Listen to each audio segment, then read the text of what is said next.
नमस्कार दोस्तों, मेरा नाम उज्जवल और आप देख रहे हैं माई पाठशाला। हम लोगों ने एक नई सीरीज़ की शुरुआत की है और अगर सीरीज़ की बात करें तो ये सीरीज़ आपके एसएससी के एग्ज़ाम के लिए बहुत ही ज़्यादा इंपॉर्टेंट होने वाला है, क्योंकि सबसे बड़ा पेन है वोकैब ना याद होने का। और इस सीरीज़ के माध्यम से मैं 9000 शब्द आपको पढ़ाने जा रहा हूँ और ये 9000 शब्द सीरीज़ के अंत होते होते सभी बच्चों को याद भी हो जाना चाहिए, वरना ये सीरीज़ रन करने का कोई मतलब नहीं बनेगा। जो है वोकैब याद करना हमेशा से सभी के लिए डिफ़िकल्ट रहा है। सो मैंने आपको बताया था कि जब मैं ये वोकैब की सीरीज़ रन करूँगा तो आपको ये भी बताता चलूँगा कि आप वोकैब की सीरीज़ याद कैसे कर सकते हो। मतलब याद रख पाना, रिटेन रख पाना, ये सबसे डिफ़िकल्ट काम है। तो मैंने आपको बताया था कि रट्टा मत मारना, टहल टहल के उसको रीड करना। तो आज हमारा डे 2 है और आज भी हम बहुत सारा वोकैब कवर करेंगे। क्लास थोड़ी सी लंबी होगी, लेकिन डे 2 कवर करने से पहले ये ज़रूरी है कि आप डे 1 ज़रूर रिवाइज़ कर लो। अगर डे 1 आज आपने रिवीजन में ले लिया, सिर्फ 15 मिनट, ज़्यादा नहीं, सिर्फ 15 मिनट अगर डे 1 रिवीजन में ले लिया, इस वीडियो को जो है पॉज कर लो जितने भी समझदार बच्चे हो, और जो कल का डे 1 जो हम लोगों ने कवर किया था, बहुत सारा वोकैब कवर किया था, वो सारा का सारा एक बार आप प्रॉपर तरीके से रीड कर लो। और रीड करते वक्त एक साइड पे से हाथ बंद करके रीड करते हुए चलो। ये देखो कि कौन कौन से आपको खुद याद है। अगर कल आपने याद किया था तो आज उसमें से कुछ सारी याद होंगी, कुछ सारी याद ना होगी, और जो याद नहीं होंगी उन पे थोड़ा सा फोकस रख के दोबारा रीड कर लो, जैसे मैंने कल आपको सिखाया था। तो डे 1 अगर आप एक बार रिवीजन करोगे, सही से देखोगे, तो 15 मिनट लगेगा आपको रिवीजन करने में। ये 15 मिनट आज के दिन आप वोकैब के लिए एडिशनल टाइम ऐड कर लो अपने वोकैब के समय जोन में। जैसे मान लो कि अगर कल आपने डिसाइड किया कि आप 40 से 45 मिनट डेली वोकैब मॉर्निंग में मेरे साथ करोगे, तो आज क्या काम करो, एक एडिशनल 15 मिनट रिवीजन का और ऐड कर लो। एक रिवीजन का और ऐड कर लो, ये बहुत काम आएगा।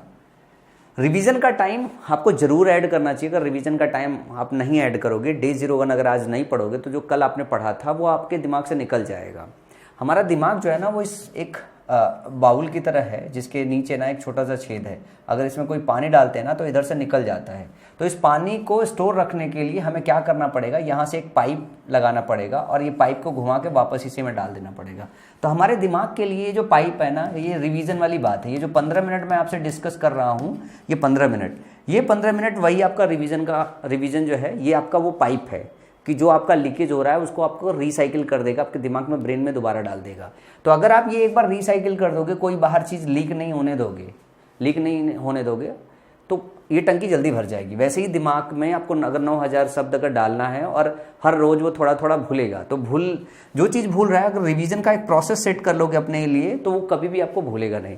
तो आज 15 मिनट का एक प्रोसेस डाल दो जिसमें डे 01 के आप सारे वोकैब आप पढ़ लो, रीड कर लो, आप उसे प्रॉपर तरीके से रिवाइज करने के बाद आज की क्लास स्टार्ट करो। हमेशा सबसे पहले रिवीजन करो, रिवीजन करने के बाद फिर स्टार्ट करो आज की क्लास पढ़ने में। उससे क्या होगा, उससे 2-3 बातें होगी। आपका आत्मविश्वास बढ़ेगा, जब चीज़ें याद रहने लगेगी तो पढ़ने का मन भी करेगा। कई बार क्या है, जब रट्टा मारते हो, एक दिन पढ़ते हो, दूसरे दिन भूल जाता है, रिवीजन नहीं करते हो, तो अगली क्लास याद करने का फिर मन भी नहीं होगा। तो चलो आज की क्लास में चलते हैं। और हमने इसे जैसे कल बांट रखा था वैसे आज भी बांट रखा है। देखो, बहुत सारे बच्चे ऐसे होंगे जो पीडीएफ, मतलब हर रोज़ का जो पीडीएफ है डाउनलोड करके प्रिंट करेंगे, या कुछ बच्चे ऐसे होंगे जो डायरेक्टली पीडीएफ जो है पीडीएफ से ही पढ़ लेंगे। तो जो बच्चों को मतलब ऐसे प्रिंटेड फॉर्म में पढ़ने की जरूरत पड़ती है, वो डे 1, डे 2, डे 3 ऐसे करके जो है प्रिंट कराएंगे। उससे ज़्यादा बेटर है कि आप जो है माई पाठशाला की 90 डेज का वोकैब जो प्लानर है वो आप इसे बाई कर लो। ये आपको कहीं और मिलेगा नहीं, माई पाठशाला के ऐप में मिलेगा। ये जो सारा जो कलेक्शन है, जो प्रीवियस ईयर के वोकैब का कलेक्शन है, ये सारा का सारा इसी बुक से लिया गया है, क्योंकि ये मेहनत करके इस पर कंपाइल किया गया ताकि हर बच्चा एक सिस्टमेटिक वे से वोकैब प्रिपेयर कर पाए। जो है आज मैं आपके लिए इसके अंत में 3 QR कोड लेके आया हूँ, और वो 3 QR कोड रिवीजन का एक बहुत बढ़िया सा जो है स्टेप है, जो कि क्लास के अंत में मैं आपको सिखाऊंगा। देखो, मेरी क्लास थोड़ी बहुत बोरिंग होगी और मैं मानता हूँ कि मैं थोड़ा पढ़ाते वक्त बोर कर सकता हूँ। मेरे को बहुत ज़्यादा जोक सपाट नहीं आता है। मैं पुराने समय जब मैं तैयारी करता था तो जोक सपाट जो टीचर सुनाते थे उनकी क्लास में नहीं करता था, लेकिन वो थोड़ा इंगेजिंग होता है, समय कट जाता है, क्योंकि 1 घंटा 1.5 घंटा लगातार पढ़ना, ब्रेन थोड़ा पक भी जाता है। तो ये भी एक प्रॉब्लम है। मैं मानता हूँ कि अगर उस चीज़ को लेके देखोगे तो मेरी क्लास में बोरियत बहुत होगी। मतलब आपका मन करेगा यार बस बंद कर दो, कल पढ़ लेंगे, स्किप कर देंगे। पर मेहनत तो करनी पड़ेगी यार। मतलब आपको 12 तो होना पड़ेगा। आपको बहुत एक 12 शब्द आता है, ये पता है उनके लिए इस्तेमाल किया जाता है, जैसे जो आपने देखा है कि बहुत सारे लोग बहुत मेहनत करते हैं। ईटा उठा के ऊपर तक 4-4 मंजिल तक लेके जाते हैं। तो जब मजदूर मजदूरी करते हैं तो उस वाली जो मेहनत को वो हार्डवर्क नहीं करते, उसको टॉयल कहना बोलते हैं अंग्रेजी में। समझ में आई बात? तो आपको एक बात समझो कि आपको देखो मेहनत तो करनी पड़ेगी यार, स्मार्ट करो, हार्ड वर्क करो, कैसे भी करो, लेकिन आपको जी जान लगा के मेहनत करनी पड़ेगी। तो आपको ये जो बोरियसनेस है ना, उसको भी बर्दाश्त करना पड़ेगा कि नहीं ठीक है यार, मास्टर पढ़ा तो अच्छा रहा है, कंटेंट अच्छा डिलीवर कर रहा है, पर थोड़ा बोर कर रहा है, कोई बात नहीं, पर समझा तो सही रहा है, डेटा तो सही दे रहा है। तो डेटा ही मेन काम है, मैं सिखाने का अच्छा काम कर सकता हूँ, ठीक है ना। जैसे एक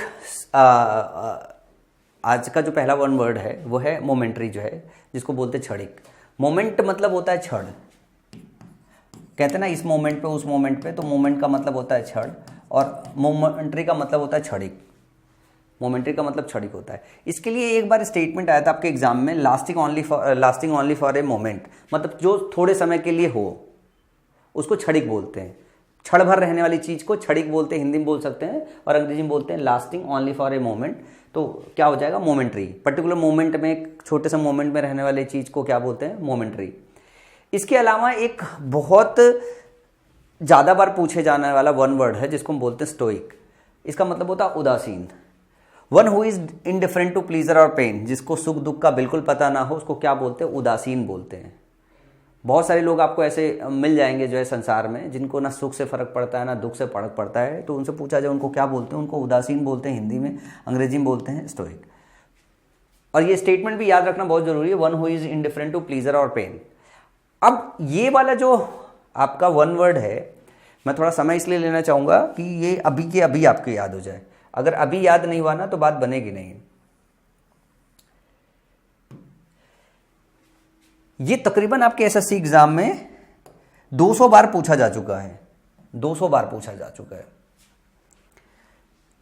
हर साल पूछा जाता है, हर साल पूछा जाता है।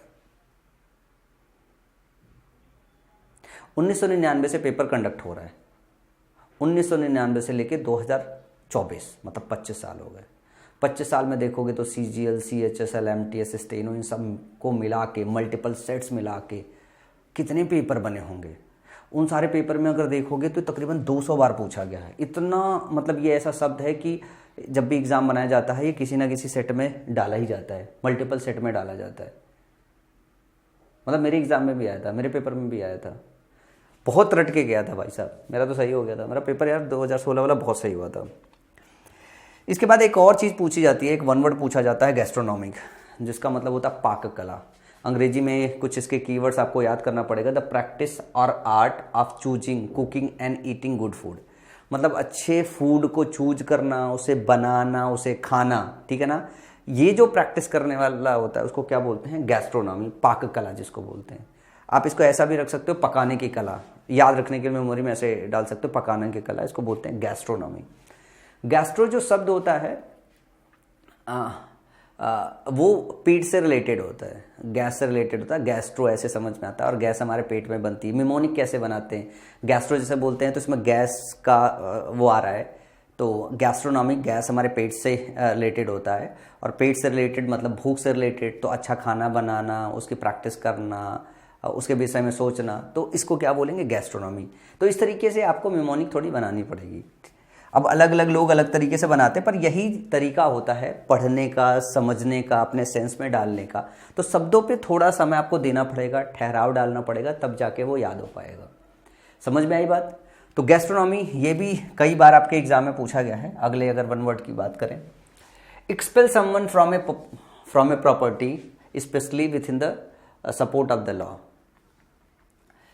किसी को प्रॉपर्टी से निकाल देना, जब ये लॉ के टर्म में बात हो, ठीक है ना, कि तो इसके लिए जो शब्द आता है इविक्ट होता है। एक होता है कन्विक्ट, शब्द सुना है आपने, कन्विक्ट होता है। कन्विक्ट एक वर्ब है, तो जब हम मुजरिम होते हैं तो उनको कन्विक्ट कहते हैं, मतलब ये साबित कर देते हैं कि भाई ये इसने ये जुल्म कर रखा है। तो इविक्ट शब्द है, इविक्ट ये एक लॉ का टर्म है। और ये अगर हम बात करें लॉ के टर्म में, तो जब भी आप किसी चीज़ को, किसी प्रॉपर्टी से बेदखल कर देते हो, ठीक है ना, तो उसको क्या बोलते हैं? इविक्ट कर दिया हमने उसे। क्या कर दिया? बेदखल कर दिया, इविक्ट कर दिया। इसके बाद महिलावादी, फेमिनिस्ट एक शब्द है जो आता है आपके एग्जाम में, मतलब बहुत ज़्यादा नहीं है, 3-4 बार पूछा गया है फेमिनिस्ट शब्द।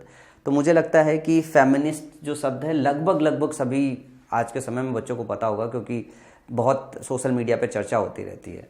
इसका स्टेटमेंट आपको याद रखना पड़ेगा, one who believes in offering equal opportunity to women in all spheres. मतलब एक ऐसा आदमी जो ये मानता है कि सभी स्पेयर्स में, सभी जगहों पे औरतों को इक्वल अपॉर्चुनिटी दिया जाना चाहिए सभी फील्ड्स में, तो उसको क्या बोलते हैं? फेमिनिस्ट, जो महिलाओं को सपोर्ट करता हो।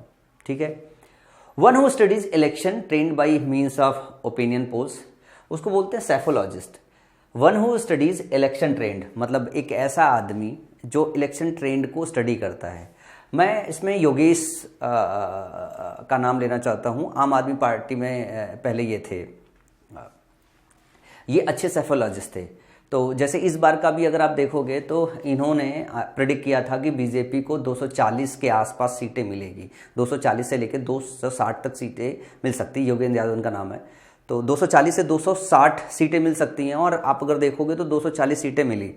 तो ये कैसे बताते हैं? ये लोग क्या होते हैं कि जनरल इलेक्शन ट्रेंड को पकड़ते हैं, पिक करते हैं। जैसे एक सैंपल साइज लेते हैं, फिर अलग अलग टर्म्स में पूछते हैं, और ये प्रिडिक्ट करके बताते हैं कि किसके पास कितनी सीटें आ सकती हैं। इनको क्या बोलते हैं? इनको बोलते हैं सैफोलॉजिस्ट। इसमें जो पी होता है वो साइलेंट होता है, ठीक है ना, जैसे शूडोफोर्स बोलते हैं। तो यहाँ पे जो पी होता है वो साइलेंट होता है, सैफोलॉजिस्ट बोलते हैं, सैफोलॉजिस्ट। इसको चुनाव विश्लेषक बोलते हैं। तो जब हम अंग्रेजी में सैफोलॉजिस्ट बोलते हैं तो शायद जो हिंदी भाषी बच्चे हैं इनको याद करने में दिक्कत होगी, लेकिन जैसे चुनाव विश्लेषक बोलते हैं तो यहाँ से हर बच्चे को, हिंदी वाले बच्चे को समझ में आ जाएगा। जिसको बोलते हैं ना, अनेक शब्दों के लिए एक शब्द, हम लोग पढ़ते थे ना बचपन में, अनेक शब्दों के लिए एक शब्द। तो चुनाव का विश्लेषण करने वाले आदमी को क्या बोलते हैं? तो चुनाव विश्लेषक बोलते हैं। इसी तरीके से इसको अंग्रेजी में बोलते हैं यार, one who studies election trend bye means of opinion polls, तो उसको क्या बोलते हैं? सैफोलॉजिस्ट। इसके बाद अगला है ए डॉक्टर हु ट्रीट्स चिल्ड्रेन, जो बच्चों को ट्रीट करता है, जो बच्चों को ट्रीट करता है जो डॉक्टर, उसको क्या बोलते हैं? पीडियाट्रिशियन बोलते हैं, शिशु रोग विशेषज्ञ। हिंदी में शिशु रोग विशेषज्ञ बोलेंगे तो रटने की जरूरत नहीं है, समझ में आ जाता है। बच्चों को ट्रीट करने वाले को शिशु रोग विशेषज्ञ बोलते हैं। पर अंग्रेजी इसको याद करने में थोड़ा डिफिकल्ट होती है, तो इसको याद रखने में पीडियाट्रिशियन बोलते हैं। इसको बोलते हैं ना, जैसे मेरी तो एक छोटी सी बच्ची है, तो जब उसे दिखाना जाना होता है तो किस डॉक्टर के पास जाते हैं, कैसे सर्च करते हैं? तो हम नियर बाई पीडियाट्रिशियन सर्च करते हैं कि कौन बेस्ट पीडियाट्रिशियन है मेरे नियर बाई इलाके में। तो ये याद ध्यान रखिएगा, ये एक मेडिकल का वर्ड है, ठीक है ना। ये आपके बायोलॉजी के, साइंस के क्वेश्चन में भी पूछा जा सकता है एमसीक्यू में। One who can think about the future with imagination and wisdom, एक ऐसा आदमी जो फ्यूचर को इमेजिन कर सके, ये बता सके, जिसको बोलते हैं ना दूरदर्शिता हो किसी के पास, उसको क्या बोलते हैं? उसको बोलते हैं विजनरी। एक ऐसा आदमी जो फ्यूचर देख के ऐसा बता सके कि हाँ फ्यूचर ऐसा हो सकता है, तो और उस हिसाब से फ्यूचर हो भी जाए, तो उसको बोलते हैं विजन देखने वाला, विजनरी आदमी। गिव एंड रिसीव म्यूचुअली, ये एक वन वर्ड है जो आया था आपके एग्जाम में। लेना देना, एक दूसरे के साथ लेन देन करना, मतलब जब हम एक दूसरे के साथ लेन देन करते हैं तो उसको क्या बोलते हैं? रेसिप्रोकेट करते हैं। जब हम रेसिप्रोकेट करते हैं किसी के साथ तो हम एक दूसरे के साथ लेन देन करते हैं। तो इसको कैसे याद करोगे कि हम एक दूसरे को रेसिप्रोकेट करते हैं, मतलब लेते देते हैं। जब ये आप इस तरीके से थोड़ा सा दिमाग में डालोगे तो ये शब्द याद हो जाएगा, वरना भूलता बहुत है। मैं अपने समय में जब तैयारी कर रहा था तो मैंने इसको स्टार मार्क कर लिया था, और बार बार मैं इसको सेंस में लाता था, क्योंकि मेरा दोस्त सूरज है, और सूरज का एग्जाम्पल बहुत लूँगा मैं आपको पढ़ाने में। अच्छा दोस्त है मेरा सूरज। तो मैं सूरज के साथ क्या करता था? रेसिप्रोकेट करता था, मतलब हम म्यूचुअली एक दूसरे को लेते देते थे। कुछ भी हो सकता है, पैसा, सामान, एंटेल, लालटेन, ABCD, कुछ भी कर सकते हैं, समझ में आया? तो मैं सूरज के साथ रेसिप्रोकेट करता था, मेरा उसका लेन देन अच्छा था। आप इसको इस तरीके से याद कर सकते हो, अपने किसी दोस्त को इस शब्द को याद करने के लिए रिलेट कर सकते हो, या किसी और चीज़ से रिलेट कर सकते हो। मतलब रेसिप्रोकेट करने का मतलब है लेन देन। और अगर आप इसकी हिंदी डायरेक्टली याद कर दो, रेसिप्रोकेट का मतलब क्या होता है? रेसिप्रोकेट करने का मतलब लेन देन होता है।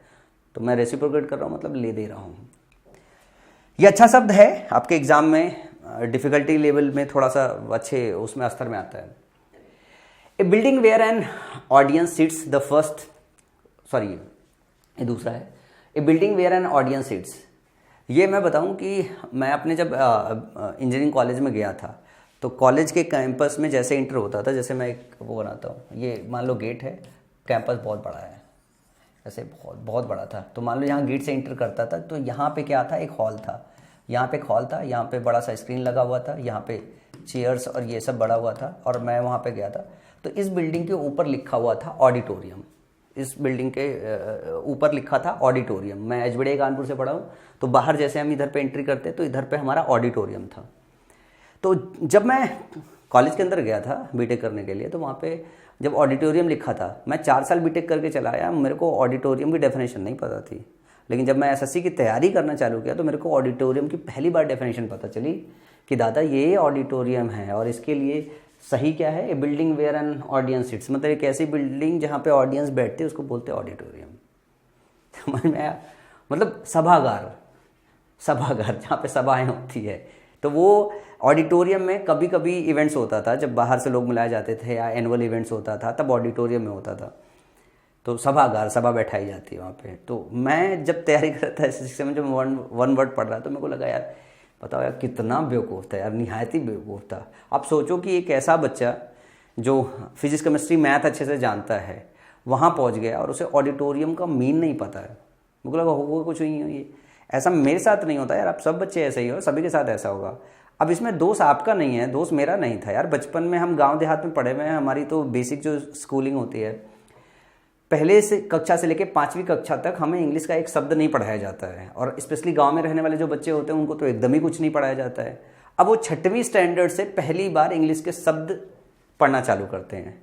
आज तो हो सकता है आज के कैरिकुलम में इंग्लिश पहले डाल दिया गया हो प्राइमरी स्कूल में, जो गांव में रहते हैं, जहाँ पे हम बोरिया लेके जाते हैं, सैंपट लेके जाते हैं वहाँ पे, और चाक वगैरह से पढ़ाई करते थे। मतलब गरीबी की वो एक ऐसी अवस्था है जिसमें 60-70% जो बच्चे हैं जो वीडियो देख रहे होंगे वो तो सब वहीं से आते होंगे, क्योंकि हम वही लोग हैं जो लड़ाई लड़ते हैं कि नहीं मेरे को जो है गवर्नमेंट जॉब चाहिए और हमें जाना है, हमारे लिए वो गवर्नमेंट जॉब बहुत इंपॉर्टेंट है, और जाके हम अपने मोहल्ले इलाके में थोड़ी रंगबाजी तो बताएंगे, मेरे बाबूजी थोड़े से कॉलर तो टाइट करेंगे जो है।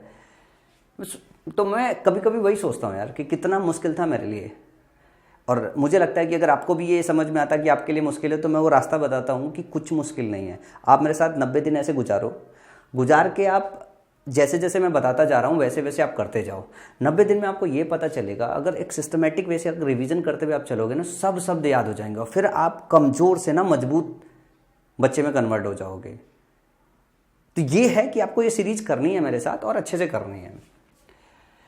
अब अगला है the first model of a new device. किसी डिवाइस का जो पहला मॉडल बनाते हैं टेस्टिंग के लिए, उसको हम क्या बोलते हैं? प्रोटोटाइप बोलते हैं।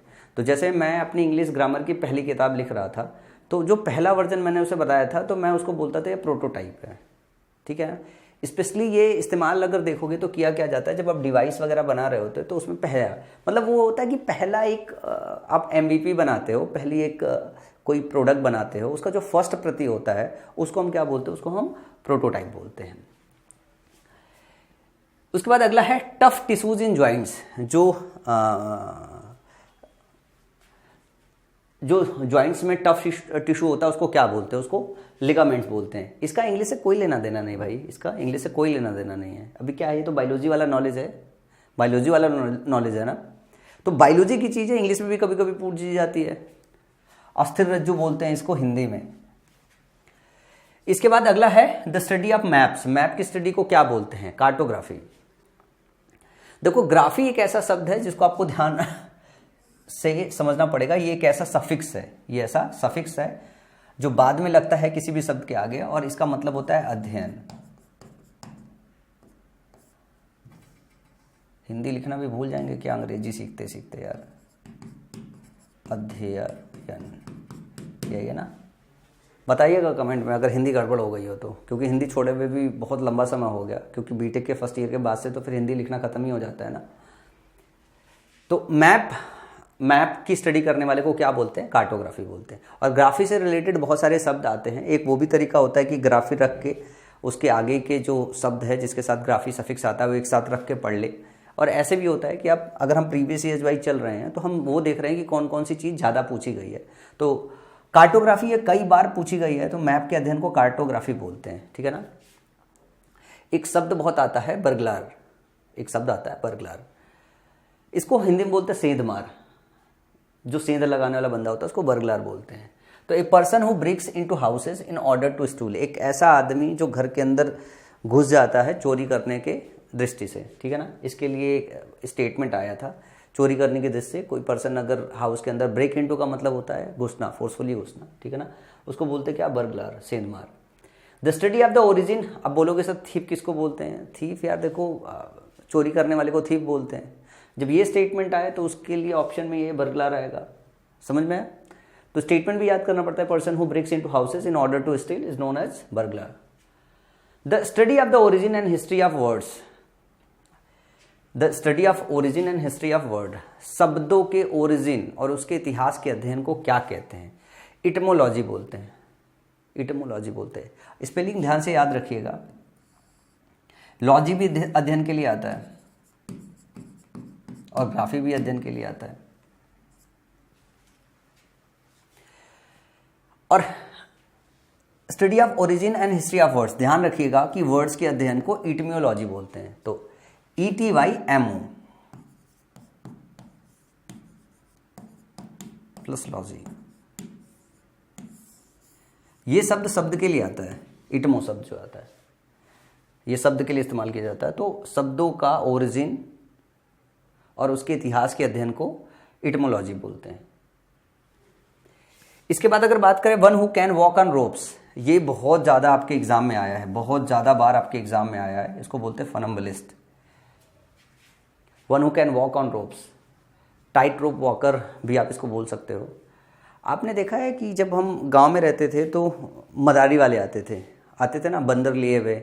उसमें से कई बार आपने देखा होगा कि 2 डंडे ऐसे इधर बाजू में गाड़ दिए जाते थे, जो वो बहुत छोटे रहे होंगे, हो सकते हैं आपके एरा में ना हो, मेरे एरा में ऐसा रहा। और उसके ऊपर ऐसे रस्सी फंसा दी जाती थी। रस्सी फंसाने के बाद आप देखोगे तो एक लड़की हुआ करती थी, बहुत छोटी सी बच्ची हुआ करती थी, और ऊपर एक रॉड लिए रहती थी, बहुत ज़्यादा बड़ा बांस रहती थी। फिर वो यहाँ से यहाँ पे चलती थी। तो ये रस्सी पे चढ़ने वाले को क्या बोलते हैं? फनम्बलिस्ट बोलते हैं। रस्सी पर चलने वाले फनम्बलिस्ट।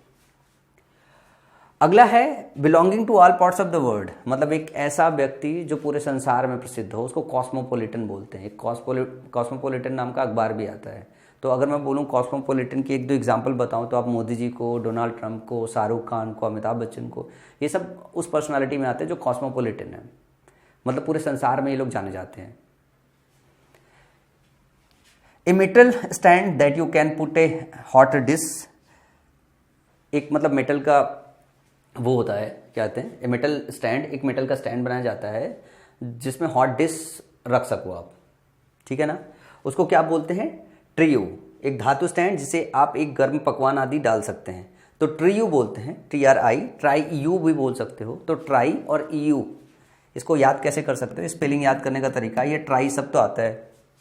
ट्राई बहुत सुना होगा, बहुत सुना होगा। ट्राई एक TRI एक है, इसका नीचे फुल फॉर्म बताइएगा, इससे भी आप याद रख सकते हो। और ट्राई ने पता चला, ट्राई एक ऑर्गेनाइजेशन है, गवर्नमेंट की एक ऑर्गेनाइजेशन है जिसमें हम ये अपना टेलीकॉम इंडस्ट्री को कंट्रोल करने की हेड बॉडी है ये। तो यहाँ से आप ट्राई की स्पेलिंग याद रखते हो और ट्राई के साथ आप EU जोड़ दो, EU, ठीक है ना। तो ट्रीयू पढ़ सकते हो, ट्राईयू पढ़ सकते हो, ठीक है ना। तो एक ये क्या होता है? एक मेटल स्टैंड होता है। ये एक मेटल स्टैंड होता है जिस पे आप क्या काम करते हो? हॉट डिश रख सकते हो, उस पर हॉट डिश रख सकते हो। अब जब इस तरीके की चीज़ें याद करनी होती है तो इसकी स्पेलिंग कई बार मिस हो जाती है। अब जैसे आपने इसको थोड़ा सा ब्रेक कर लिया स्पेलिंग याद करने के लिए, ट्राईयू को ट्राई अलग से कर लिया, EU साथ में जोड़ दिया, अब ये बन गया आपका ट्राईयू। और इसको समझ में आया कि भाई एक मेटल का जो है स्टैंड हो गया जिस पे आप गर्म खाने रखते हो। ऐसे थोड़ा सा समय इस शब्द पे दोगे तो ये याद हो जाएगा। अगर इस पे समय नहीं दोगे तो कभी ये शब्द याद नहीं होगा, ठीक है ना। मैं चाहूँगा कि मैं जब ये वीडियो आपको रिकॉर्ड करके आपको दे रहा हूँ, जब आप मेरी वीडियो वॉच कर रहे हो, तो ज़्यादातर चीज़ें आपको उसी वक्त याद हो जाए। जब आप दोबारा इसको रिवीजन करो ना, तो रिवीजन में आपको पता चले हाँ सर याद है। ये सबसे सही तरीका भी होता है कि अगर आप बार बार पढ़ रहे हो और बार बार भूल जा रहे हो तो इससे बेटर है कि आप लेक्चर वॉच कर लो। उससे आपको याद करने में थोड़ी आसानी होगी, और जब चीज़ें याद रहने लगेगी तो ये चीज़ें बहुत आपको मदद करती है आत्मविश्वास बिल्ड करने में। अच्छा, पूरी सीरीज उन बच्चों के लिए ज़्यादा बेनिफिशियल होने वाली है जो बच्चे फर्स्ट टाइमर हैं, मतलब जो 3-4 साल से तैयारी कर रहे हैं, वो इतना समय वीडियोस पे नहीं बिता सकते। लेकिन बहुत सारे बच्चे ऐसे हैं जिन्होंने BA BSc में एडमिशन ले लिया है और अभी से वो गवर्नमेंट जॉब की तैयारी करना चालू कर दी, उन्हें SSC CGL करना है पहले से, जिनके जो भाई हैं जो गवर्नमेंट डिपार्टमेंट में आ गए हैं वो बीए बीएससी के फर्स्ट ईयर से ही वो एसएससी की तैयारी करवाना चालू कर देते हैं।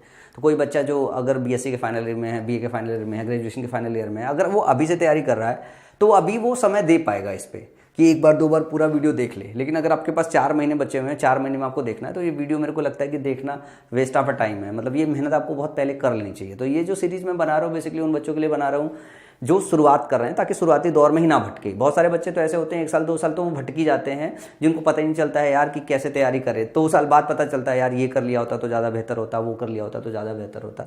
तो मैं उन बच्चों की प्रॉब्लम सॉल्व करने की कोशिश कर रहा हूँ कि उनका समय ना बर्बाद हो। इसके बाद ये है बीइंग 3 in 1। बीइंग 3 in 1 इसको हम बोलते हैं ट्रायून, त्रयात्मक। 2 in 1 आपने सुना है तो 3 in 1 भी सुन लो। तो 3 in 1 को क्या बोलते हैं? ट्रायून। अब ट्राई शब्द है, ये 3 के लिए इस्तेमाल कर सकते हो, और उसके बाद फिर से आपको वहां पे EU जोड़ा था और यहाँ पे UNE जोड़ रहे हो, ठीक है ना। तो ट्रायून, 3 in 1 को बोलते हैं ट्रायून। याद रहेगा 3 in 1 को क्या बोलते हैं? ट्रायून, TRIUNE, ट्रायून बोलते हैं। अभी मत बोलना 4 in 1 को क्या बोलते हैं, सर्च करना 4 in 1 को क्या बोलते हैं। ये रहा आज का हमारा वन वर्ड, ये रहा आज का हमारा one word.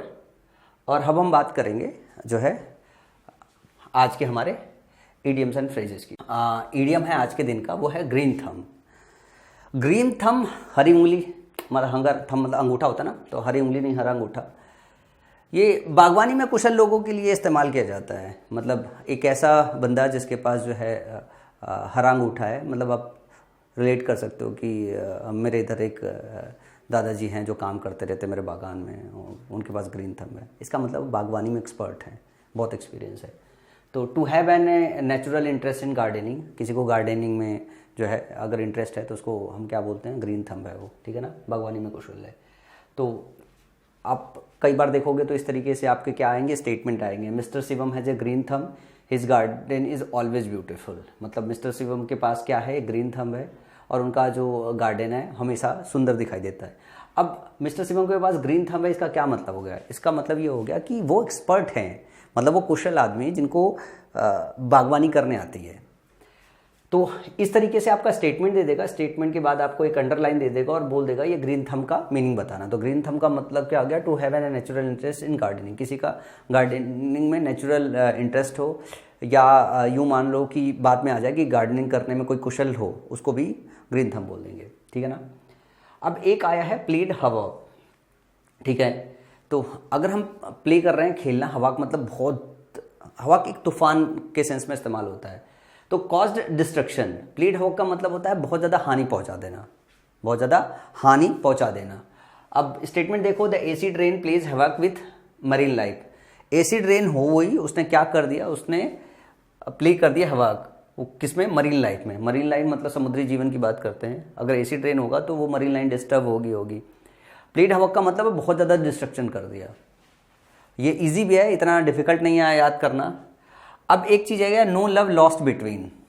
No love lost between, अगर इसके आप शाब्दिक मीनिंग पे जाओगे तो ऐसा लगेगा कि कोई जो प्यार है, कोई जो लव है वो ख़त्म नहीं हुआ है दो लोगों के बीच में। No love lost between, between दो लोगों के लिए इस्तेमाल होता है, ये भी बात याद होगी आपको अगर ग्रामर किसी ने पढ़ रखा है तो। नो लव लॉस्ट बिटवीन, शाब्दिक मीनिंग ये कह रहा है कि दो आदमी के बीच में कोई प्यार खत्म नहीं हुआ है। लेकिन अगर इम्प्लाइड मीनिंग की बात करें तो इसका मतलब होता है नॉट ऑन गुड टर्म्स, मतलब दो लोगों के बीच में प्यार खत्म हो गया है। तो ये जस्ट अपोजिट, ये फ्रेज शाब्दिक मीनिंग पे नहीं है। इसका जो एक्चुअल मीनिंग है वो ये होता है कि कोई दो आदमी है, अब अच्छे टर्म में नहीं है, मतलब लड़ाई हो गई है। There is no love lost between the arts and sport worlds, मतलब अब यूं नहीं कह सकते हो इसको पढ़ के कि आर्ट और स्पोर्ट वर्ड के बीच में कोई मतलब लव लॉस्ट नहीं हुआ है। एक्चुअल लव लॉस्ट हो गया है। इसका मीन ये, जब इस्तेमाल किया जाता है फ्रेज तो इसका मतलब है कि दो लोग ऑड टर्म पे हो जाएं, ठीक है ना। एट ऑड्स एक और फ्रेज इस्तेमाल होता है, इसका मतलब होता है दुश्मनी में होना। एट ऑड्स मतलब दो अपोजिट डायरेक्शन में जाने लगो। तो जब भी ये फ्रेज इस्तेमाल किया जाता है नो लव लॉस्ट बिटवीन, इसका मतलब ये है कि अब अच्छे टर्म नहीं है, टर्म्स खराब हो गए हैं। नॉट ऑन गुड टर्म्स, याद रखिएगा, ऑन गुड टर्म्स नहीं, नॉट ऑन गुड टर्म्स। ये अपोजिट मीनिंग में इस्तेमाल होता है, अपने शाब्दिक मीनिंग के जस्ट अपोजिट मीनिंग में ये इस्तेमाल होता है। फेयर एंड स्क्वायर, जब आप कोई काम फेयर एंड स्क्वायर करते हो तो आप ईमानदारी से काम करते हो। तो फेयर एंड स्क्वायर फ्रेज इस्तेमाल होता है ऑनेस्ट होने के लिए। She won the election fair and square, वैसे तो ये होता नहीं है, इलेक्शन में सब फेयर एंड स्क्वायर नहीं होता है। तो फेयर एंड स्क्वायर ईमानदारी के लिए इस्तेमाल होता है। ए वाइट एलिफेंट, एक सफ़ेद हाथी, ये फ्रेज इस्तेमाल होता है इस सेंस में कि आपने बहुत महंगा कोई चीज़ खरीद लिया है और वो आपके लिए जो है ट्रबलसम हो गया है।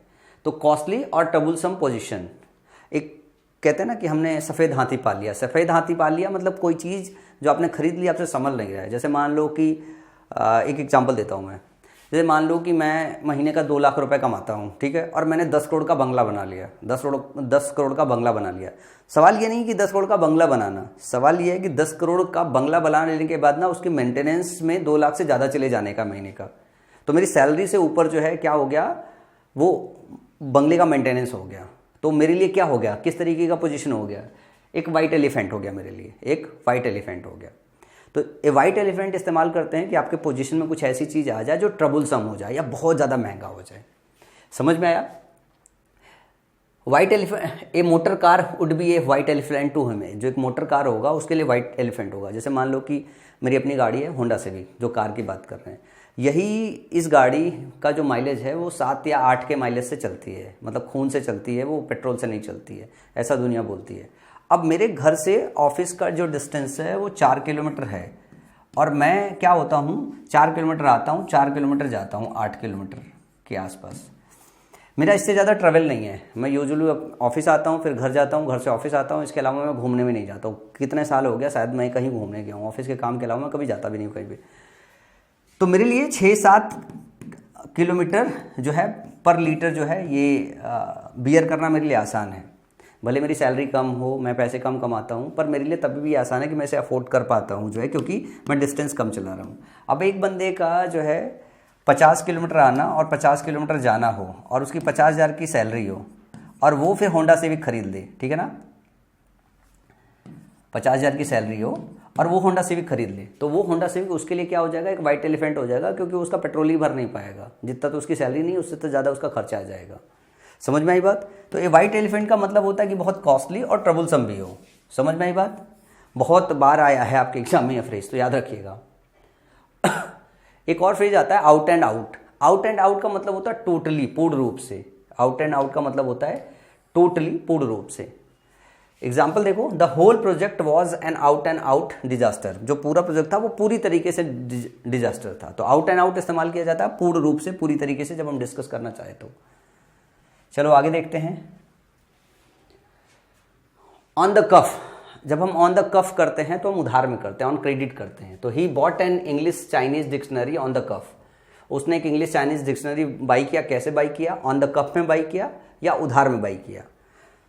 समझ में आई बात? तो आप इसको ऐसे याद कर सकते हो। ऑन द कफ का मतलब होता है ऑन क्रेडिट, उधार में। डज नॉट होल्ड वाटर, सच ना होना। डज नॉट होल्ड वाटर, विश्वास योग्य ना होना। कैन नॉट बी बिलीव, जिसपे विश्वास ना किया जा सके। हम कहते हैं ना कि भाई ये बात कह रहा है, ये it does not hold water, अंग्रेजी में बोलते हैं। हिंदी में बोलते हैं विश्वास के लायक नहीं है, भाई मेरा भरोसा नहीं हो रहा। अंग्रेजी में बोलते हैं, स्टेटमेंट जारी करते हैं, it does not hold water. तो the argument does not hold water, जो आर्गूमेंट है उसमें मतलब वो होल्ड वाटर नहीं कर रहा है, इसका मतलब यह है कि उस पर विश्वास नहीं हो रहा है भाई। उसके बाद एक और आता है वाइल्ड गूज चेस। इसका मतलब होता है फुटाइल सर्च, व्यर्थ का search. The police had been sent on a wild goose chase. एक पुलिस को जो है वाइल्ड गूज चेस पे भेज दिया गया है भाई। मतलब अब वो जा रहा है, जो काम कर रहा है वो पूरी तरीके से किसी काम का नहीं भाई, बेकार का सर्च है। तो फुटाइल सर्च, फुटाइल वर्क हो गया। फुटाइल मतलब बेकार, ये भी आता है आपके एग्जाम में। इसका मतलब होता है हिंदी में बेकार, बेकार की तलाश कह सकते हो। In a tight corner, in a tight corner का मतलब होता है कि इन ए डिफिकल्ट सिचुएशन, मुश्किल में आ गया। अब जैसे मान लो, इसको कैसे कोरिलेट करते हो, जैसे आपने बॉक्सिंग देखा होगा। अब यहाँ पे एक बंदा खड़ा हो गया, इसको कोने में फंसा गया। अब ये टाइट कॉर्नर में फंसा हुआ है, मतलब ये मुश्किल में आ गया है। तो इसको कैसे याद कर सकते हो? इन ए टाइट कॉर्नर का मतलब है in a difficult situation. He found himself in a tight corner looking for a way to get out. उसने अपने आप को पाया वो टाइट कॉर्नर में, मतलब मुश्किल में है, और वो ये तलाश रहा है कि कब वो इससे बाहर हो जाएगा। चलो आगे चलते हैं। आगे आते हैं वर्ड सीरीज में। वर्ड सीरीज आज थोड़ी बड़ी है, वर्ड सीरीज आज थोड़ी बड़ी है और बहुत सारे वर्ड सीखने को मिलेंगे। और वर्ड सीरीज याद करने का मेरा अपना तरीका था, वही वर्ड सीरीज मैं को आज याद करवाना सिखाऊंगा और इसको देखो कि कैसे याद करते हैं। जैसे मेरे पास ये है ट्रैम्प। जब भी मैंने पहली बार ये ट्रैम्प शब्द पढ़ा था तो मेरे को समझ में नहीं आया था, तो मैंने सबसे पहले इसकी हिंदी मीनिंग निकाली कि ट्रैम्प का मतलब क्या है। ट्रैम्प का मतलब आवारा मेरे को मिल गया, आवारा या भटकना। इस तरीके से गूगल पे मेरे को इसकी हिंदी मिल गई कि ट्रैम्प का मतलब आवारा या भटकना होता है। तो अब मैं ये ढूंढने की कोशिश कर रहा था कौन सा ऐसा सिंपल सा इंग्लिश का शब्द है जो मुझे पहले से पता है। अब जैसे ध्यान से यहाँ पे देखो, यहाँ पे जब भी आप सर्च करोगे आपको एक शब्द मिलेगा वेग्रांट, वेगाबॉन्ड, इटिनरेंट और मेंडिकांट। तो आपको कोई ऐसा शब्द नहीं मिलेगा, कोई ऐसा शब्द नहीं मिलेगा जो ट्रैम्प के कंपैरिजन में इजी हो। मतलब अगर ट्रैम्प अगर मैं पढ़ूँ, ये मेरे लिए डिफिकल्ट लग रहा है, मेरे लिए नया वर्ड है, तो बाकी इसके जितने भी सिनोनिम्स है कि कोई अगर वेग्रांट है या वेगाबॉन्ड है या इटिनरेंट है या मेडिकांट है, तो मैं इनमें से किसी को समझ पाऊँ या को रिलेट करके याद कर पाऊँ। लेकिन वहाँ पे मेरे को ध्यान में समझ में आया कि मैं ये इसको इस तरीके से याद कर सकता हूँ, क्योंकि आवारा होना जो है ये बहुत कॉमन हिंदी शब्द है जो हमेशा हम अपने बचपन में गाँव में सुनते रहते हैं। हमारे माँ बाप बोलते तुम आवारा हो, तुम आवारा हो। तो मैं इसको कैसे याद करना चालू कर दिया हूँ कि मेरे माँ बाप अब मेरे को आवारा नहीं बोलते, उन्होंने एक नया तरीका सीख लिया है। अब वो मेरे को क्या बोलते हैं, वो मेरे को ये बोलते हैं भाई ये वेग्रांट है, ये वेगाबॉन्ड है, ये इटिनरेंट वाला बंदा है, ठीक है ना, ये मेडिकांट है, या ट्रैम्प है, ठीक है ना, भटकने वाला प्राणी है। तो अगर आज के बाद माँ बाप हमारे जो है आवारा मेरे को बोलते हैं, तो अब उनको बोलूँगा कि वो मेरे को वेगाबॉन्ड बोल दें, लेकिन आवारा मत बोले, अच्छा नहीं लग रहा है। ये वाला शब्द बोले, वेग्रांट है, वेगाबॉन्ड है, इटिनरेंट वाला बंदा है जो है, मेडिकांट है, मेरे को अच्छा लगेगा। या ट्रैम्प बोल दे मेरे को, ठीक है ना। तो ट्रैम्प वहाँ से मेरे जहन में आने लगा, मैंने इसे कोरिलेट किया। तो याद करते वक्त इसको ऐसे ही करना पड़ता है, कोरिलेट करना पड़ता है। ट्रैम्प, वेग्रांट, वेगाबॉन्ड, इटिनरेंट, मेडिकांट जो है ये आवारा के लिए इस्तेमाल होता है। तो ऐसे मैं 2-3 दिन जब इसको पढ़ता हूँ इस तरीके से कोरिलेट करके, तो मुझे ये शब्द याद हो जाता है और इस शब्द के साथ वेग्रांट, वेगाबॉन्ड, इटिनरेंट और मेडिकांट, ये चार के चारों और शब्द साथ में याद हो जाते हैं। और इसे हमें कई बार समझने के लिए करना पड़ता है कि अगर मैं आवारा हूँ तो ट्रैम्प हूँ, मैं माँ बाप को बोलूँगा भाई नया शब्द इस्तेमाल करें, वेग्रांट मेरे लिए इस्तेमाल करें, वेगाबॉन्ड इस्तेमाल करें, जो है इटिनरेंट, मेडिकांट इस्तेमाल करें। आपने कई बार कॉमेडियंस को देखा है, जो स्टैंड अप कॉमेडियंस होते हैं, सबसे ज़्यादा जोक किसके ऊपर कसते हैं? सबसे ज़्यादा जोक वो अपने ऊपर कसते हैं। अगर सबसे ज़्यादा जोक वो अपने ऊपर कस रहे हैं, तो इसी तरीके से जब आप चीज़ें याद कर रहे हो तो अपने दोस्तों के साथ कोरिलेट करो, अपने ऊपर कोरिलेट करो, और फिर धीरे धीरे क्या है वो आपके जहन में बसना चालू हो जाएगा। लेकिन रिवीजन एक स्टेप है, आपको मल्टीपल टाइम आपको रिवीजन करना पड़ेगा। आप रट्टा मत मारो, इसको कोरिलेट करो और 3-4 दिन तक लगातार आपको पढ़ना पड़ेगा इन शब्दों को याद करने के लिए। धीरे धीरे याद होने लगता है। अब अगला जो शब्द आया वो आया कॉन्साइनी। तो जब कॉन्साइनी शब्द है ये याद करना मेरे लिए थोड़ा डिफिकल्ट था। तो मैंने एक सुन रखा था ना कि पुराने समय में आपने वो देखा होगा, डॉन पिक्चर देखा होगा, कंसाइनमेंट पहुंचा कि नहीं, मेरा कंसाइनमेंट वहाँ पहुंचा कि नहीं। कंसाइनमेंट पहुंचने का मतलब ये हो गया कि एक सेट ऑफ हमारा सामान होता है जो पूरा का पूरा समुद्र से यहाँ से वहाँ भेजा जाता है, ठीक है ना। कंसाइनमेंट पकड़ लिया गया मेरा। अब वहीं से निकल के आता है कि जो कंसाइनमेंट होता है, जो हैंड ओवर होता है, वो किसको होता है? कंसाइनी को होता है। तो कंसाइनी कौन हो गया? कंसाइनमेंट रिसीव करने वाला। अब देखो आपको समझ में आ गया कि कंसाइनमेंट तो मेरे को पता है, कंसाइनमेंट सामान को बोलते हैं और जो सामान रिसीव करने वाला उसको क्या बोलते हैं? कंसाइनी बोलते हैं। तो पाने वाला रिसीवर होता है उधर का, जो कंसाइनमेंट को रिसीव करता है। तो इसका सिनोनिम्स अगर बोले तो एक तो रिसीवर आप पहले बोल दोगे, कलेक्टर बोल सकते हो, कस्टमर बोल सकते हो जिसको हम भेज रहे हैं, पेई बोल सकते हो, बेनिफिशियरी बोल सकते हो, ठीक है ना, वो रिसीव करने वाला है। इसके अपोजिट अगर डिस्कशन करें तो हम डोनर कह सकते हैं या गिवर कह सकते हैं, डोनर कह सकते हैं या गिवर कह सकते हैं। इसके अगर ऊपर एंटोनिम की अगर डिस्कस करूं कि भाई कोई ट्रैम्प है तो वो भटकने वाला प्राणी है, वेगाबॉन्ड है, वेग्रांट है, इटिनरेंट है, मेडिकांट है। तो जो लेजी है, जो सुस्त है, उठने नहीं चाहता, तो घुमक्कड़ कैसे हो गया? लिंगर करने वाला, लिंगर मतलब देर करने वाला बंदा, ठीक है ना। हॉल्ट मतलब रोकने वाला बंदा, या होवर करने वाला, मंडराने वाला बंदा है, वो मूवी नहीं कर रहा है और होवर किए जा रहा है, मतलब वो भटक नहीं रहा है, एक जगह होवर कर रहा है। तो यहां से आपको एंटोनिम्स भी दिमाग में आ गया, समझ में आया। तो इस तरीके से आपको कोरिलेट करके पढ़ना सीखना पड़ेगा।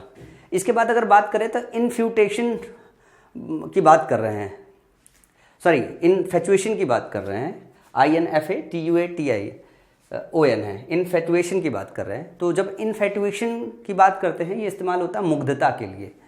अब मुग्ध होना, अब जैसे कोई चीज़ ऐसी है जो बहुत मधुर आती है, मुग्ध हो गए, ऐसे मुग्ध होते हैं ना हिंदी में, ठीक है ना। तो अब मुग्ध मत हो, इन्फेटुएट हो। क्या हो? इन्फेटुएट हो। उसी से बना है इन्फेटुएशन, ये नाउन है। TION जब भी होता है तो नाउन होता है, मुग्धता। तो इन्फेटुएट होना ये वर्ब हो जाएगा, इन्फेटुएशन ये हमारा मुग्धता क्या हो जाएगा, नाउन होना। N intense but short lived passion और एडमायरेशन फॉर समवन और समथिंग। पैशन मतलब छोटे समय के लिए, अगर थोड़ी देर के लिए कोई मंत्र मुग्ध होने वाली चीज़ हो तो उसको हम क्या बोलेंगे, इन्फेटुएट होना। तो इन्फेटुएशन इसका नाउन है। इसके बाद अगर हम बात करें इसके सिनोनिम्स में, तो कैप्टिवेट होना, फैसिनेशन हो गया, ऑब्सेशन हो गया, डिजायर हो गया। Dzire, obsession. अब ऑब्सेस्ड होते हो, इन्फेटुएट होते हो, मतलब कोई चीज़ आप पसंद करते हो। तो जब इन्फेटुएट होते हो तो वो थोड़ी देर के लिए होते हो। कितना? थोड़ी देर के लिए इन्फेटुएट होते हैं, थोड़ी देर के लिए आप ऑब्सेस्ड हो सकते हो। अगर ज़्यादा देर के लिए कोई चीज़ आपको पसंद है तो आप ऑब्सेशन आपका ज़्यादा लंबा हो गया। ऑब्सेशन जो हो गया मतलब कोई चीज़ आप अपने कैप्टिविटी में रखना चाहते हो, तो कैप्टिवेशन भी इसका सिनोनिम हो गया। इसके अगर एंटोनिम्स की बात करें तो रिपल्सन, रिपल करना मतलब दूर भगाना। इंडिफरेंस होना, इंडिफरेंस मतलब नापसंद करना। एवर्जन, हेटर्ड, हेटर्ड और एवर्जन मतलब नफरत करना किसी से। एंटीपैथी भी नफरत के लिए इस्तेमाल होता है। तो एंटीपैथी, एवर्जन और इंडिफरेंस और रिपल्सन ये निगेटिव वर्ड्स हो गए, मतलब नफरत करने के लिए हो गया। इन्फेटुएशन और आपका कैप्टिवेशन, फैसिनेशन, ऑब्सेशन और डिजायर ये किसी चीज के लिए मोहब्बत हो गई, मुग्धता हो गई, कोई चीज आपको पसंद है। ऑब्सेस्ड हो किसी को तो ऑब्सेशन का मतलब होता है स्ट्रॉन्ग डिजायर। इन्फेटुएशन का मतलब है छोटे समय के लिए मुग्धता होती है।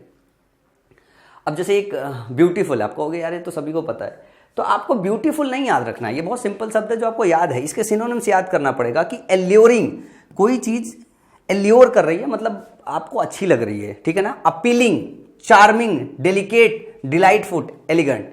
अब अगर इसमें सही बात में देखोगे तो एल्योरिंग एक नया शब्द होगा और अपीलिंग होगा जो आपके लिए नया हो सकता है ब्यूटीफुल के सिनोनिम्स में। बाकी चार्मिंग होना, डेलिकेट होना, डिलाइटफुल होना, एलिगेंट होना ये पहले से आपको पता है। मतलब ये डिक्शनरी बहुत कम ऐसे बच्चे होंगे जिनके शब्द भंडार में ये शब्द नहीं होंगे। लेकिन हाँ, एल्योरिंग होना और अपीलिंग होना ये थोड़ा नहीं हो सकता है। इसके अपोजिट की अगर बात करें तो कोर्स होना, कर्ड होना, अवक्वार्ड होना, अनकाउथ होना, ये क्या है, ये नफरत के लिए शब्द है कि आपको कोई चीज़ कोर्स लग रही है, आपको नहीं पसंद आ रही है, आप क्रूड हो, अवक्वार्ड हो, अनकाउथ हो, तो ये मतलब नापसंद आने के लिए, हेटेड के सेंस में इस्तेमाल होता है। इसके बाद एक और है मोमेंटस, मोमेंट से बना हुआ है मोमेंटस। मोमेंटस का मतलब ये हो गया, एक शब्द अपने पढ़ा भी थोड़ी देर पहले, मोमेंट्री, वन वर्ड में, जो ताक्षणिक जिसको बोलते हैं। अगर हम मोमेंटस की बात करें तो कोई चीज़ जो मोमेंट पे जरूरी चीज़ है उसको मोमेंटस बोलते हैं। और अगर किसी मोमेंट पे कोई चीज़ चाहिए, अगर हम उसको मोमेंटस बोल रहे हैं, इसका मतलब वो बहुत महत्वपूर्ण चीज़ है, विशेष चीज़ हो गई है, ग्रेट इंपॉर्टेंस की हो गई। तो मोमेंटस का सिनोनिम जो होगा वो होगा इंपॉर्टेंट। मोमेंटस का मतलब हो गया क्षण पे रिक्वायर्ड है, बहुत महत्वपूर्ण और बहुत इंपॉर्टेंट है। तो कॉन्सिक्वेंशियल हो सकता है, क्रूशियल हो सकता है, डिसीसिव हो सकता है, पिवटल हो सकता है, सिग्निफिकेंट हो सकता है। मतलब कोई चीज़ इंपॉर्टेंट है या सिग्निफिकेंट है, उस मोमेंट पे चाहिए। अब इसमें अगर अच्छे शब्द की बात करें तो कॉन्सिक्वेंशियल एक शब्द है, क्रूशियल ये आपके पास होगा, क्रूशियल है, बहुत क्रूशियल मैटर है, बोलते हैं ना, बहुत इंपॉर्टेंट मैटर है। डिसिसिव, डिसीजनात्मक, डिसीजन से बना हुआ है, डिसिसिव कि डिसीजन लेने वाला ये हो सकता है, मतलब महत्वपूर्ण है। पिवटल एक नया शब्द है, पिवट एक शब्द होता है, ठीक है ना, उसी से बना हुआ है पिवटल। इसका मतलब होता है इंपॉर्टेंट, और सिग्निफिकेंट है कोई चीज मतलब इंपॉर्टेंट है। तो नया शब्द आपको सिक्वेंशियल यहाँ पे सीखना पड़ेगा, सॉरी कॉन्सिक्वेंशियल सीखना पड़ेगा, और डिसिसिव तो मान लो है, डिसीजनात्मक बोल सकते हैं इसको, पिवटल। तो नया शब्द हो जाएगा आपके लिए पिवटल और कॉन्सिक्वेंशियल, जो मोमेंटस का है। और मोमेंटस आपके एग्जाम में तकरीबन 40-50 बार रिपीट हुआ है। तो ध्यान रखिएगा कि सिनोनिम्स एंटोनिम्स जब आए तो आपको पता होना चाहिए मोमेंटस का मतलब महत्वपूर्ण, और इसके सिनोनिम्स में आपका इंपॉर्टेंट आता है, सिग्निफिकेंट आता है, पिवटल आता है और कॉन्सिक्वेंशियल आता है। टफ है, इसको बार बार पढ़ना पड़ेगा, टफ है, बार बार पढ़ना पड़ेगा, समझ रहे हैं। मेहनत तो करनी पड़ेगी क्योंकि इसमें रट्टा मारना पड़ता ही पड़ता है। QUIVER, अब इसका जब प्रोनाउंसिएशन होता है वो बहुत डिफिकल्ट होता है। इसके लिए सबसे सही तरीका होता है, किसी शब्द को जब हम प्रोनाउंस ना कर पाए तो बेहतर ये होता है कि हम गूगल पे जाएं, गूगल पे जाके शब्द को रखें, उसकी हिंदी मीनिंग सर्च करें, उसका प्रोनाउंसिएशन सीख लें। तो क्वेवर इसका मतलब होता है कांपना, ट्रेम्बल और shake with slight rapid motion, slight trembling movement और sound especially ones caused by a sudden strong emotion. Tremble करना, तो ट्रेम्बल मतलब जैसे हम बोलते हैं ना, आप ट्रेम्बल कर रहे हो मतलब आप घबरा रहे हो, कांप रहे हो, ट्रेम्बल कर रहे हो, तो उसके लिए एक नया शब्द ये है क्वेवर, कांपना, ठीक है ना। अब यहाँ पे देखोगे बहुत सारे ऐसे शब्द हैं जो आपको सीखना है। एक QUIVER है और एक दूसरा शब्द है QUAVER। तो QUIVER या QUAVER दोनों एक दूसरे के सिनोनिम्स है, दोनों का मतलब है कांपना। तो ये शब्द में स्पेलिंग ध्यान रखिएगा कि QUIVER और QUAVER ये क्वेवर, तो दोनों जो है ये कांपने के लिए इस्तेमाल होता है। इसके अलावा ट्रिमोर जो शब्द है इसका मतलब होता है कंपन, ट्रिमोर शब्द कंपन होता है, सेक का मतलब कांपना होता है। अब देखो पल्पिटेट होना, पल्पिटेट होना मतलब ट्रेम्बल करना, पल्पिटेट होना मतलब ट्रेम्बल करना, कांपना। ऑसिलेट का मतलब ही पता है आपको ना, ऑसिलेशन एक चैप्टर साइंस में सिखाया जाता है। ऑसिलेट का मतलब है इधर से उधर, उधर से इधर जाना, इसको आप कांपने से रिलेट कर सकते हो। तो एग्जैक्टली इसका मीनिंग कांपना नहीं होता है। अगर ये बोलते जाए भैया फलाना आदमी आप ऑसिलेट क्यों कर रहे हो, तो हम ये कह सकते हो भैया कांप रहे हैं, इधर उधर हिल रहे हैं, इसीलिए बोल रहे हैं ऑसिलेट मत करो। तो ऑसिलेट इसके एक सिनोनिम्स में आ सकता है सिवर करना। ठंडियों में जब जाड़े में जब आदमी ऐसे थोड़ा थोड़ा ट्रम्बल करता है, कांपता है, तो उसको बोलते हैं सिवर कर रहा है भैया, ठीक है ना। कॉन्वल्स करना मतलब कांपना, तो ये एक शब्द आपके लिए नया हो सकता है, ये शब्द आपके लिए नया है क्वेवर करना। तो QIVER QAVER दो शब्द ये हो गए, कॉन्वल शब्द हो गया, पल्पिटेट शब्द हो गया। ये सारे शब्द किससे है, ये सारे शब्द कांपने से रिलेटेड है, हिलने डुलने से रिलेटेड है। तो आपको इसको इस तरीके से याद करना पड़ेगा। फिर उसके बाद आता है एडुलेशन। एडुलेशन का मतलब होता है चापलूसी। एक होता है एडल्टरेशन, मिलावट जिसको बोलते हैं। यहाँ पे हम बात कर रहे हैं एडुलेशन। एडुलेशन का मतलब होता है चापलूसी, एक्सेसिव एडमायरेशन और फ्रेज या फ्लैटरी करते हैं। तो आप किसी की फ्लैटरी कर सकते हो, आप किसी की एडुलेशन कर सकते हो, एप्लॉज कर सकते हो। एप्लॉज जो होता है ये अच्छे सेंस में होता है, मतलब अगर हम ये बात करें जब हम एप्लॉज करते हैं तो किसी की तारीफ करते हैं। जब किसी की एक्सेसिव तारीफ करते हैं तो फ्लैटरी या एडुलेशन शब्द का इस्तेमाल करते हैं हम। किसी का कमेंट, किसी को बहुत कमेंट करते हैं, CO स्पेलिंग ध्यान रखिएगा बहुत आता है,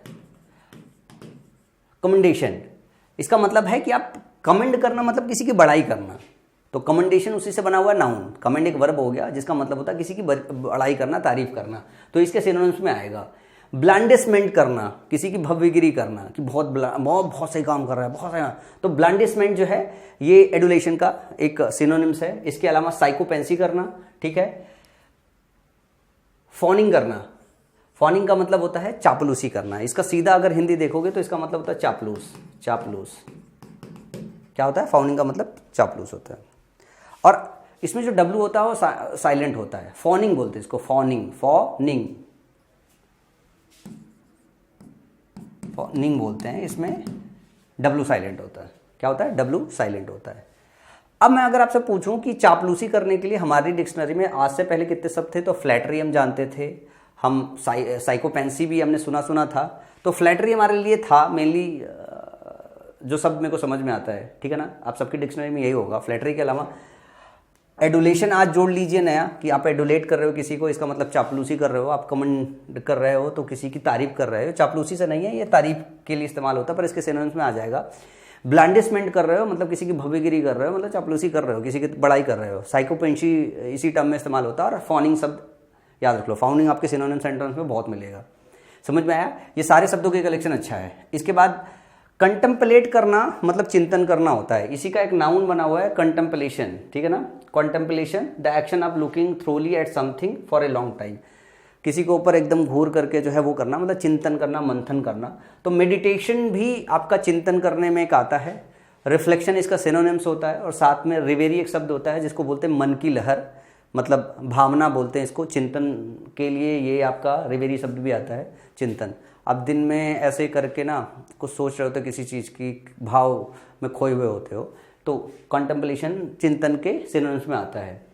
इंटेंशन भी इसके सिनोनिम्स में इस्तेमाल किया जाता है। और म्यूजिंग, MUSING, म्यूज, म्यूजिक होता है ना, तो MUSING म्यूजिंग बना हुआ है, इसका मतलब भी चिंतन होता है। अब किसी चीज़ के विषय में सोचने से रिलेटेड ये सारे के सारे शब्द हैं। इसके एंटोनिम्स की बात करें तो इग्नोर हो सकता है, एवॉइड हो सकता है, डिसडेन मतलब तिरस्कार होना है, किसी चीज़ को नेग्लेक्ट कर दो, तो डिसडेन और नेग्लेक्ट। डिसडेन करना, किसी का तिरस्कार करना, इसका हिंदी मतलब होता है तिरस्कार करना। तिरस्कार करना, तिरस्कार का मतलब होता है मना करना, घृणित नजरिए से देखना। इसके बाद अगला शब्द है डिलीजेंट। डिलीजेंट का मतलब होता है मेहनती, और इसके लिए एक और शब्द आता है मेहनती होने के लिए, जो 2015 और 2016 के दोनों पेपर में मेरे को मिला था। उसको, उस शब्द मैं आज तक नहीं बोल पाता, जिसको बोलते हैं इंडस्ट्रियस। इंडस्ट्रियस मुझे दिया था, उसके सिनोनिम्स में मुझे दिया हुआ था कि इसके सिमिलर मीनिंग बताओ, उसमें दिया हुआ था डिलीजेंट, उसमें दिया हुआ था डिलीजेंट। तो इंडस्ट्रियस मतलब होता है मेहनती, हार्ड वर्किंग, परिश्रमी। तो डिलीजेंट और इंडस्ट्रियस बिल्कुल याद रखिएगा। आप अगर डिलीजेंट नहीं हो, आप अगर इंडस्ट्रियस नहीं हो, तो एग्जाम आपका अच्छा नहीं गुजर सकता है। अगर आप डिलीजेंट हो, अगर आप इंडस्ट्रियस हो, इसका मतलब आप प्रॉपर एक्टिव है। तो एक्टिव भी इसका एक सिनोनिम्स होता है। साथ में अगर मैं बोलूं, अगर आप एसिड्यूअस हो मतलब आप मेहनती हो, मेहनती हो। एसिड्यूअस हो मतलब आप मेहनती, एसिड्यूअस होना मतलब मेहनती होना, ठीक है। अटेंटिव हो मतलब शार्प हो, मेहनती हो।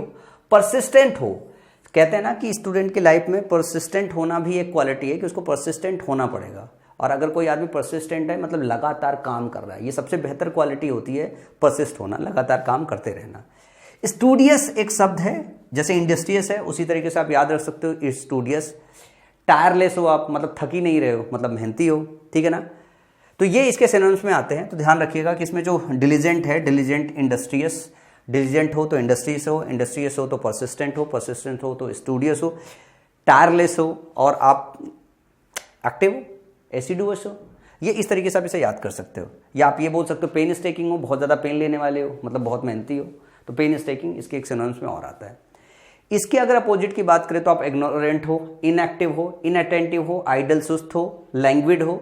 अब ये शब्द यहाँ से याद कर सकते हो, लैंग्विड हो या लेथार्जिक हो। लैंग्विड होना या लेथार्जिक होना मतलब आलसी होना, पड़े रहना, मतलब आप एक्टिव नहीं हो, आप इंडस्ट्रियस नहीं हो।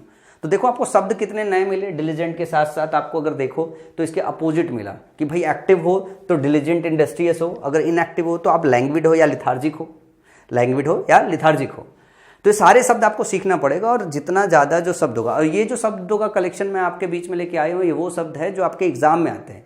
मतलब ऐसे तो आपको बहुत सारे शब्द भंडार सिखाए जाते हैं, लेकिन वो शब्द है जो रिपीटेटिव मोड में आपके एग्जाम में पूछे गए हैं। तो कलेक्शन बहुत सही और सटीक है जो आपके एग्जाम के पर्पज को सॉल्व करेगा। इसके बाद है सेंसर, ये बहुत आता है। सेंसर का मतलब होता है निंदा करना। एक और आता है सेंसर, SENCOR, ठीक है ना। सेंसर जो ये वाला है CNSURE, सेंसर, इसका मतलब होता है निंदा करना। Express severe disapproval of someone और something especially in a formal statement. Censure का मतलब क्रिटिसाइज करना होता है। अगर आप क्रिटिसाइज कर रहे हो किसी को तो आप कंडेम कर रहे हो, ठीक है। तो कंडेमेशन जो है एक सिनोनिम्स हो जाएगा रिबक कर रहे हो, दुत्कार रहे हो, रिप्रीमेंड कर रहे हो, एडुमिनेट कर रहे हो किसी को, ठीक है ना, या ब्लेम कर रहे हो। तो यहाँ पे अगर अच्छे शब्द की बात करें निंदा से रिलेटेड, तो सेंसर आपने सीखा है। सेंसर के साथ साथ क्रिटिसाइज आपको ऑलरेडी पता है। इसके अलावा कंडेमेशन, रिबक करना, रिप्रीमेंड करना। आप जब रिबक करते हो, रिप्रीमेंड करते हो तो आप डांटते हो, एबिमोनेट करते हो तो किसी को डांटते हो, किसी को ब्लेम करते हो, ठीक है। तो ये सारा का सारा इसका सिनोनिम्स हो जाएगा। इसका एंटोनिम्स अगर देखोगे तो किसी के साथ एग्रीमेंट में हो, अप्रूवल में हो, कॉम्प्लीमेंट कर रहे हो उसे, उसको इनकरेज कर रहे हो, या उसको इंडोर्स कर रहे हो। मतलब इंडोर्स करने का मतलब है कि हामी भर रहे हो, निंदा नहीं कर रहे हो कि हाँ चीज़ें सही है। और ब्रांड इंडोर्स करना आपने सुना होगा। ब्रांड इंडोर्समेंट होता है मतलब ब्रांड एक्सेप्ट कर रहा है। कोई हीरो जो होता है या कोई एक्टर जो होता है, जब किसी ब्रांड को प्रमोट करता है तो वहाँ पे आती है ब्रांड इंडोर्समेंट, एक शब्द आता है। तो ब्रांड वहाँ पे इंडोर्स करते हैं, मतलब वो ब्रांड ले रहे होते, ब्रांड को हाँ बोल रहे होते कि नहीं हम आपका ऐड करेंगे। तो वहाँ पे सहमति जताते हैं किसी चीज़ को लेके, एग्रीमेंट में होते हैं, एग्रीमेंट में जा रहे होते हैं। आई होप ये सारे शब्द आपको क्लियर हो गए होंगे। इसके बाद थोड़ा सा अगले सेक्शन पे चलेंगे जहाँ पे हम पढ़ेंगे अटेंड ऑन करना। क्या पढ़ेंगे हम? अटेंड ऑन करना। फ्रेजल वर्ब व फिक्स प्रीपोजिशन हर रोज थोड़े थोड़े पढ़ना पड़ता है। अब मैं अटेंड ऑन करना ऐसे क्यों बोल रहा हूँ कि हम अटेंड ऑन करेंगे, ये तरीका इसे याद करने का। तो जैसे मैं बोलूँ कि मेरे घर में बहुत सारे नौकर हैं अटेंड ऑन करने के लिए, तो अब आपको समझ में आ जाएगा अटेंड ऑन करने का मतलब होता है सर्व करना। इसको ऐसे ही याद करना पड़ता है। अटेंड ऑन करना मतलब किसी को सर्व करना, तो टू सर्व होता है सेवा करना। इसको कैसे यूज करते हैं? Radhika has many servants to attend on her, to attend on her. अब यहां पे कई बार अटेंड अपॉन हर लिख के आ जाएगा, अटेंड टू हर लिख के आ जाएगा। तो आपको समझना पड़ेगा कि अटेंड अपने साथ ऑन लेता है। जब आप अटेंड ऑन कहते हो इसका मतलब होता है सर्विस में हाजिर होने के लिए आप ये बात बोल रहे हो। तो अटेंड जब अपने साथ ऑन लेता है तो इसका मतलब होता है सर्विस के लिए आप इसे इस्तेमाल कर रहे हो। तो अगर कोई आपके लिए अटेंड ऑन है मतलब वो सर्विस के लिए खड़ा है, ऑन है। आपने सुना ना टर्न ऑन, तो ये अटेंड ऑन है। अटेंड ऑन मतलब कोई आपके घर पे नौकर है जो आपके सर्विस के लिए खड़ा है। अब इसके बाद बैक को अगर लेके देखें तो बैक अपने साथ 3 प्रीपोजिशन लेता है और ये 3 के 3 प्रीपोजिशन जो है आपके एग्जाम में आते हैं। जैसे एक आता है बैक ऑफ करना, बैकआउट करना और बैकअप करना। ये बैकअप आपने सुना है, जब आप किसी को बैकअप करते हो तो किसी को सपोर्ट करते हो। तो ये तो आपको याद हो जाएगा क्योंकि आप बहुत सुनते हुए चले जा रहे हो कि मैं बोलता हूँ मैं तुम्हें बैकअप करूंगा, मेरा दोस्त सूरज है, मैं सूरज को हमेशा बैकअप करता हूँ। कोई भी परेशानी आ जाए, कुछ भी आ जाए, मैं उसको हमेशा बैकअप करता हूँ, मतलब मैं उसको हमेशा सहायता देता हूँ, उसे सपोर्ट करता हूँ। I needed power backup in case the light went out. अगर लाइट चली जाती है तो मैं पावर बैकअप चाहता हूँ, मतलब ताकि वो पावर बैकअप मेरी लाइट का सपोर्ट कर सके। तो बैकअप का मतलब होता है सपोर्ट करना, सहायता करना। अब होता है बैकआउट। जब आप बैकआउट करते हो तो आप विड्रॉ करते हो फ्रॉम समथिंग बिफोर कंप्लीशन। कोई चीज कंप्लीट होने से पहले आप जब उससे बाहर निकलते हो तो आप बैकआउट करते हो। टू फेल टू की प्रॉमिस, अगर आप प्रॉमिस भी अगर तोड़ देते हो और उसको पूरा नहीं कर पाते हो तो भी आप क्या करते हो, बैकआउट करते हो। तो you should not back out from your promise, मतलब जो तुमने प्रॉमिस किया उसको मना करके बाहर निकलने का कोई मतलब नहीं होता है। अब बैकआउट और बैक ऑफ में थोड़ा कन्फ्यूजन होता है, मतलब हम कितना भी यहाँ पढ़ ले, जब भी हम जाते हैं, जब पेपर में आता है तो कन्फ्यूजन होने लगता है। तो यहाँ इसको कई बार पढ़ के समझना पड़ता है।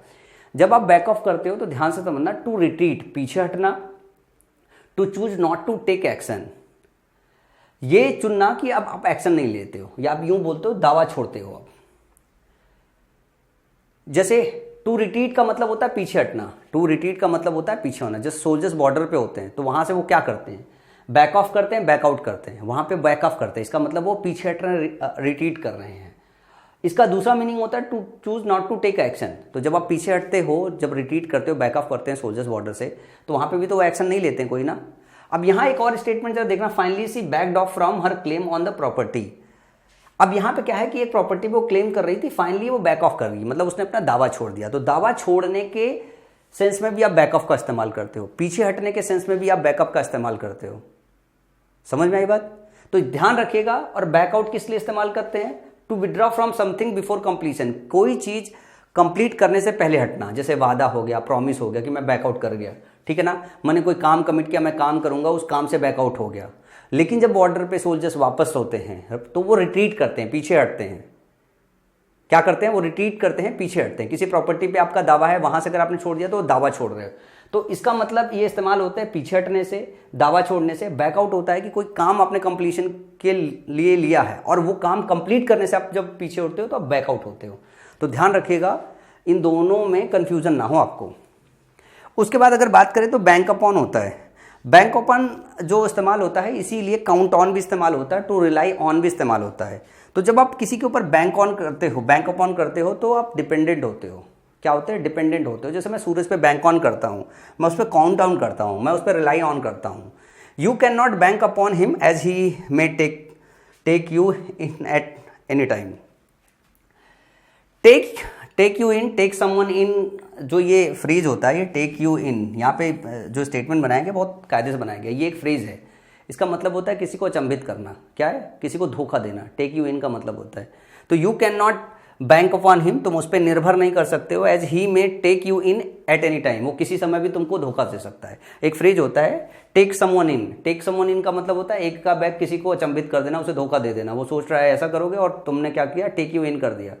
इसका मतलब है तुमने अचंभित कर दिया। तो यहाँ ये भी फ्रेज सीखने वाली है कि टेक यू इन का मतलब होता है अचंभित करना।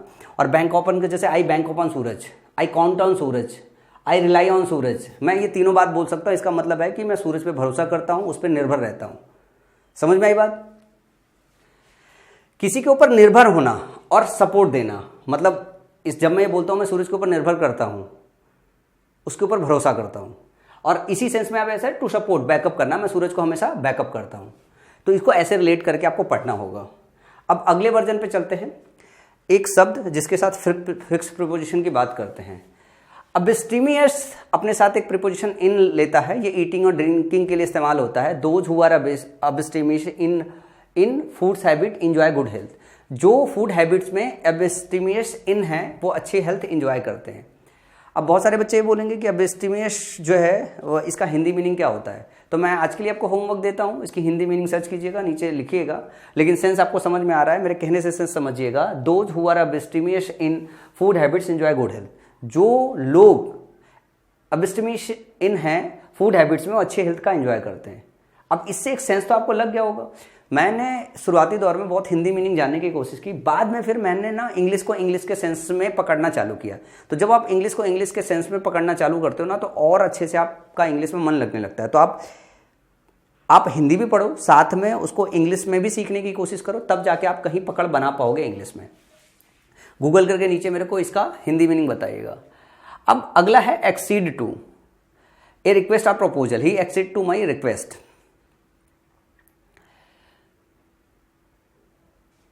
इसका मतलब होता है सहमत होना है। एक्सीड टू का मतलब होता है हिंदी मीनिंग सहमत होना।